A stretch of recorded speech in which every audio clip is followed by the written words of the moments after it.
A seguir, IIGD Irajá. Irmãos, antes da bênção, vem o abençoador. Sabe o que Jesus disse? É-me dado. Sabe o que Jesus disse? Todas as coisas me foram entregues por meu Pai. Ou seja, você quer alguma coisa? O Pai me entregou tudo. Está tudo comigo. Todas as coisas me foram entregues por meu Pai. Palavra de Jesus.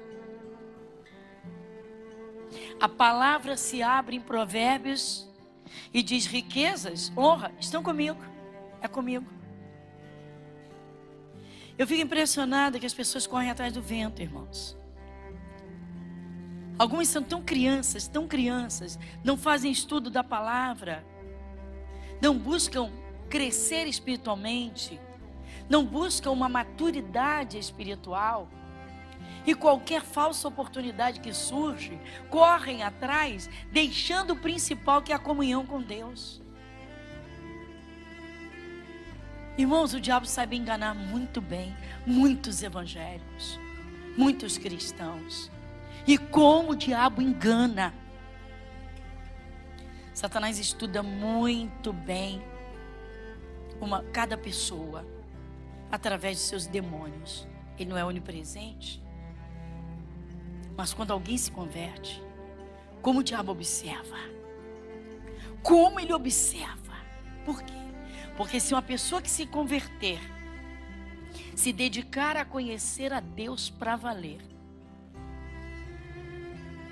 e além de procurar conhecer verdadeiramente, se envolver com Deus, for uma pessoa interessada em conhecer a Deus, em conhecer pela palavra, porque é pela palavra, é através dela que você conhece a Deus e o mundo espiritual. Se o diabo perceber que a pessoa é interessada, enquanto ela não tem entendimento, ele vai negociar com tudo que ele puder, para essa pessoa não ter tempo para buscar conhecer a Deus.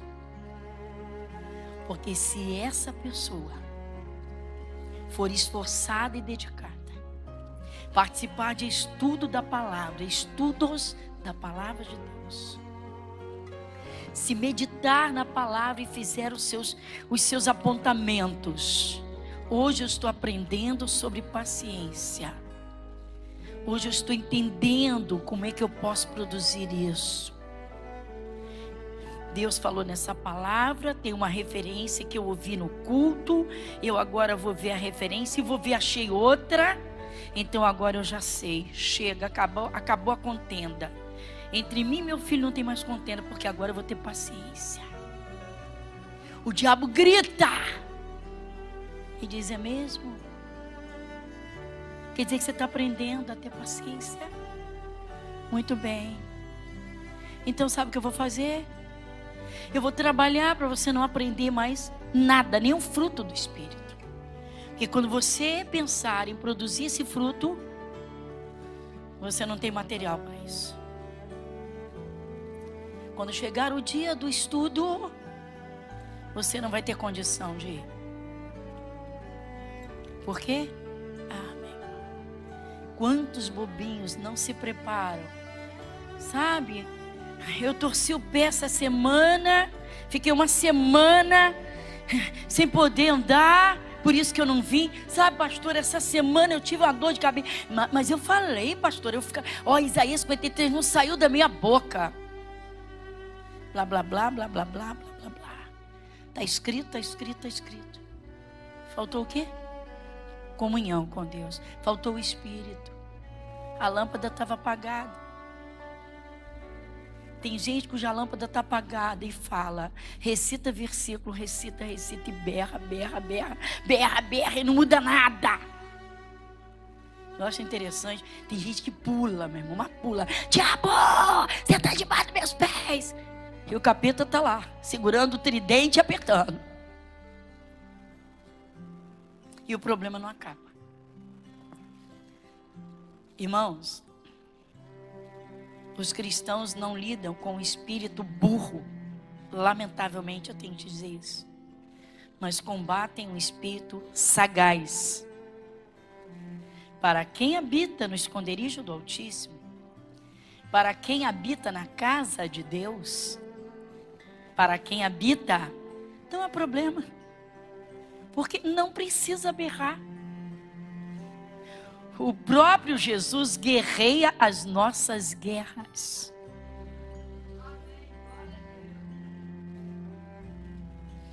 O cristão que serve a Deus de verdade, que tem um bom entendimento da palavra, que se enche do Espírito de Deus, que se dedica a servir a Deus, esse habita no esconderijo do Altíssimo.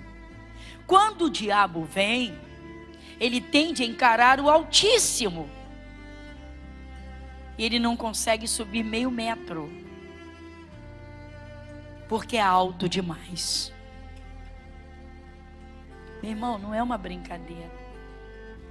Da nossa comunhão com Deus dependem todas as outras coisas na nossa vida. Todas, sem uma exceção. A tua saúde,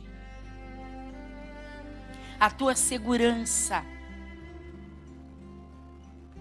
a tua prosperidade verdadeira, tudo depende da tua comunhão com Deus. Então agora você volta e lê comigo os versículos 31 a 33. Vamos de novo? Vamos juntos? Mateus 6, 31 a 33. Não andeis, pois, inquietos, dizendo: que comeremos, ou que beberemos, ou com que nos vestiremos, porque todas essas coisas os gentios procuram. De certo, vosso Pai Celestial bem sabe que necessitais de todas essas coisas, mas buscai primeiro o reino de Deus e a sua justiça, e todas essas coisas...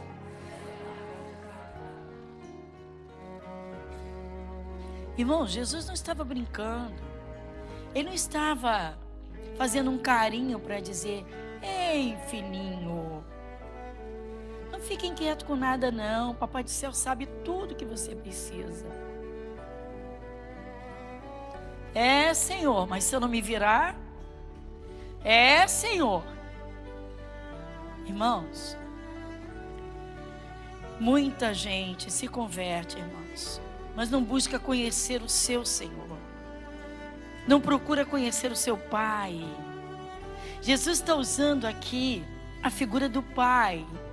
Ele não está dizendo que o Deus Todo-Poderoso está sabendo o que cada um precisa. Ele está dizendo: o vosso Pai, Ele sabe muito bem do que você precisa. É, pastora, mas tem hora que eu fico perdido, porque faltam as coisas e eu não sei o que vou fazer. Quando alguém aceita Jesus, irmãos, Jesus vem para passar uma vez no mês na vida dessa pessoa. Ele vem para ficar com ela uma semana. Quem sabe ele está tão ocupado que ele diz: olha, eu consegui uma semana para ficar só com você, mas eu tenho muitas outras pessoas para cuidar, então as outras 3 semanas você não conta comigo. Mas é assim, irmãos. A ansiedade, a inquietação e os medos demonstram exatamente isso. A insegurança. Deus não está apenas na tua casa, no teu trabalho, na rua quando você está na rua. Deus está com você em todo o tempo, porque Ele está dentro de você. Quando é que você vai entender isso? Lê de novo comigo o versículo 31. Não andeis, pois, inquietos, dizendo: que comeremos, ou que beberemos, ou com que nos vestiremos, porque todas essas coisas os gentios buscam. De certo, vosso Pai Celestial bem sabe que necessitais de todas essas coisas, mas buscai primeiro o reino de Deus e a sua justiça, e todas essas coisas primeiro. Deus está dizendo, busca primeiro. Em todo o teu tempo, busca primeiro. Busca primeiro.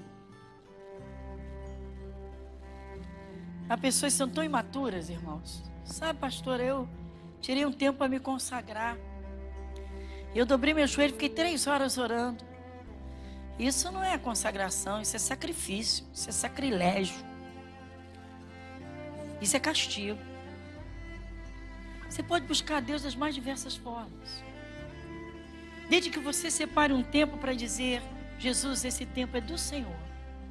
Eu vou ficar 1 hora, eu vou ficar 2 horas. Eu vou louvar, eu vou adorar. Eu vou meditar. Eu vou fazer um estudo.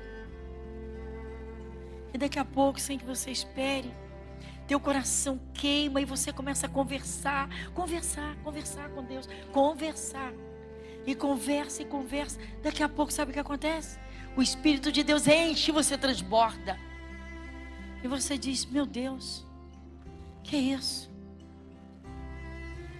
É quando o cristão é batizado no Espírito Santo. É quando ele é renovado no Espírito Santo. É quando o teu espírito verdadeiramente se enche e a tua lâmpada brilha intensamente, que ela vaza pelos teus olhos e você enxerga aquilo que antes você não viu.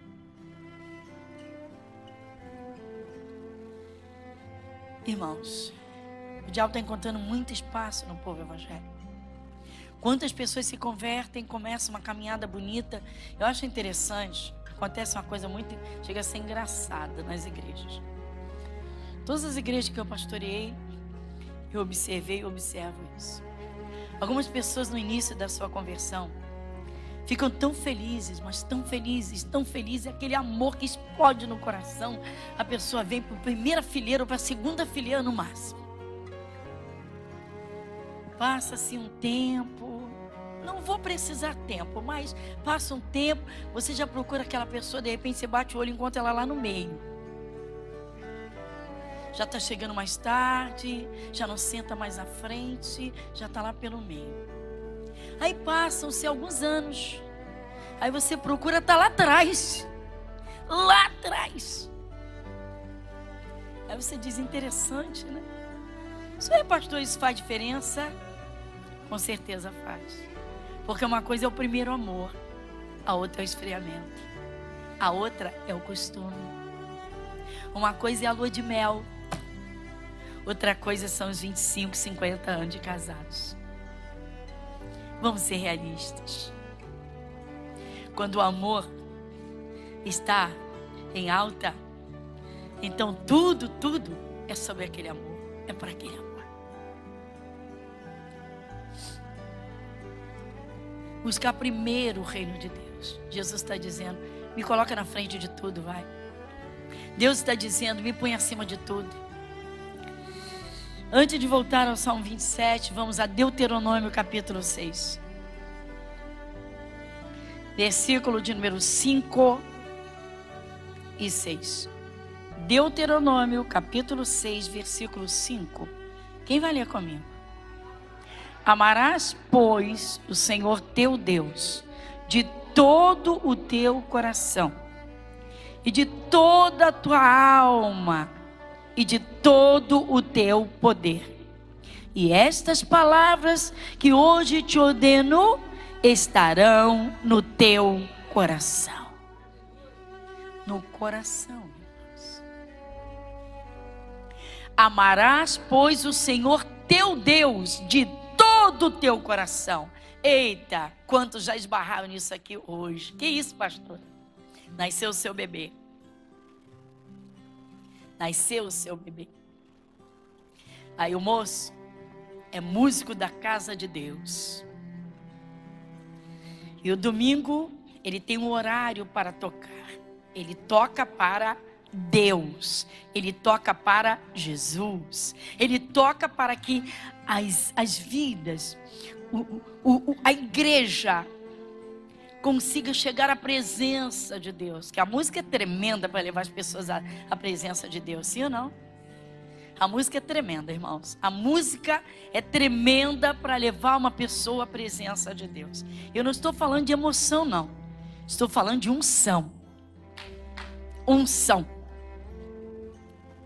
Aí o moço é músico da casa de Deus, é voluntário, mas tem aquele horário é dele. E aí nasce o bebê. E aí passam-se 2 meses e meio. O bebê está com 2 meses e meio.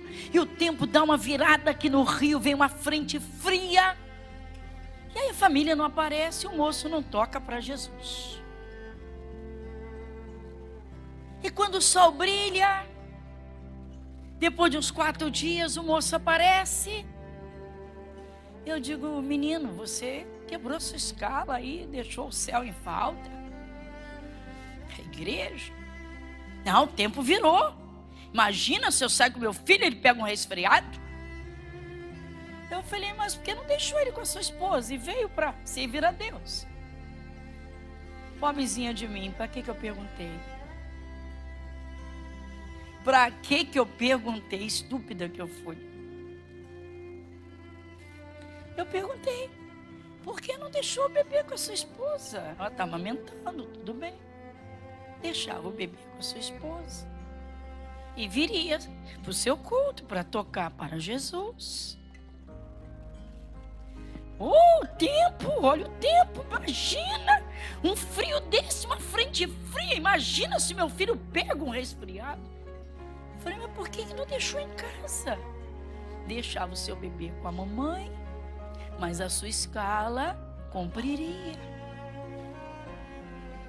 Aí dá vontade de dizer assim: lembra quando você chegou com aquela doença incurável e tão logo entendeu a palavra, em menos de 1 mês foi curado? Dá vontade de jogar na cara. Porque quem curou foi Jesus. E toca para quem? Para Ele. Mas o pior não foi isso não. É depois os burburinhos da contaminação. Irmão, se tem uma coisa tenebrosa, é contaminação dentro da igreja. É terrível. Você já viu o que acontece quando tem um saco de cebola e uma fica podre? Se não correr para tirar aquela, o que acontece com as outras? Apodrecem todas. De repente eram 4 músicos contaminados.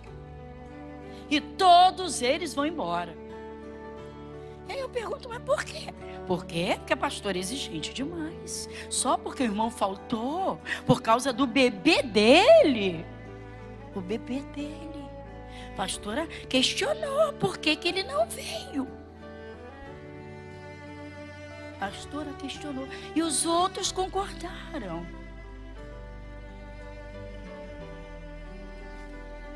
E aí os anos passam. E os problemas voltam. E crescem. E um dia aparece, está no meio do povo chorando e dizendo: Jesus, me cura.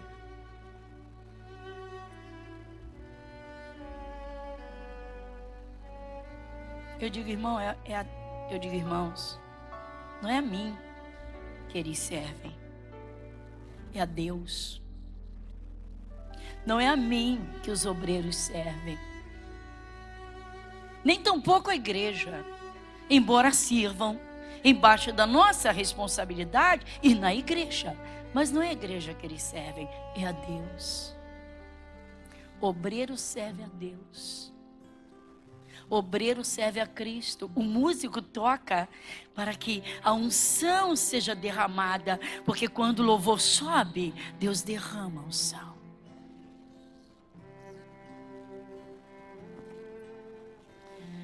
Era uma ameaça violenta sobre Israel. Judá e Jerusalém estavam debaixo de uma ameaça violentíssima. 2 povos inimigos e outros oriundos de divisões desses, ou seja, facções, ameaçaram invadir Jerusalém e arrebentar com tudo. E aí, sabe o que acontece? O rei convoca todo mundo e diz: pessoal, há uma ameaça violenta demais sobre nós. Nós precisamos desesperadamente buscar a Deus para um socorro, ou esse socorro vem do céu, ou não há nada que se possa fazer. Abra sua Bíblia em 2 Crônicas 20. Lê comigo o versículo de número 1 ao 5, em nome de Jesus. Sucedeu que depois disso, os filhos de Moabe e os filhos de Amon, e com eles alguns outros dos amonitas, vieram a peleja contra Josafá. Então vieram alguns que deram aviso a Josafá, dizendo: vem contra ti uma grande multidão da além do mar da Síria, e eis que já estão em Hazazon Tamar, que é em Gete. Então Josafá temeu e pôs-se a buscar o Senhor, e apregoou jejum em todo o Judá. E Judá se ajuntou para pedir socorro ao Senhor. Também de todas as cidades de Judá vieram para buscarem o Senhor. E pôs-se Josafá em pé na congregação de Judá e Jerusalém, na casa do Senhor, diante... Dá uma paradinha. Para onde Josafá correu? Para a casa do Senhor. Meu irmão.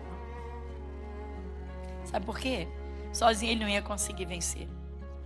Ele precisava da ajuda de todo mundo. Sozinho ele não ia conseguir vencer. Uma coisa é uma pessoa chegar e ficar liberta e curada.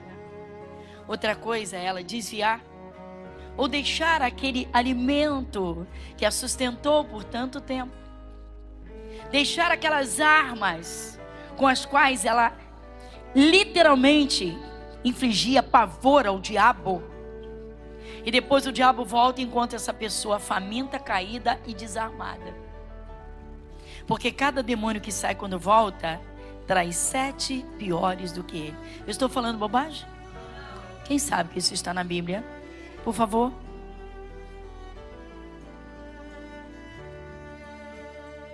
E aí? Pois é, irmãos. Quando o bicho volta, ele volta com 7 outros piores do que ele. Se o primeiro estado foi terrível, de destruição quase que total, imagina depois de voltarem mais 7 e piores do que aquele. Josafá reúne todo o povo, entra em jejum e oração direto. Todo mundo está orando, todo mundo está jejuando. Sabe o que é isso? Quando alguém precisa de um socorro imediato, é na igreja que vem se socorrer.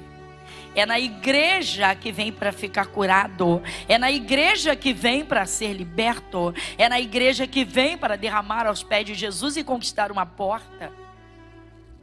Vamos ser realistas. A igreja precisa estar com a sua lâmpada acesa. A igreja precisa estar no campo de guerra com as armas espirituais. Tem sempre alguém na igreja que vai poder ajudar. Tem sempre alguém que vai poder orar. Glória a Deus por isso.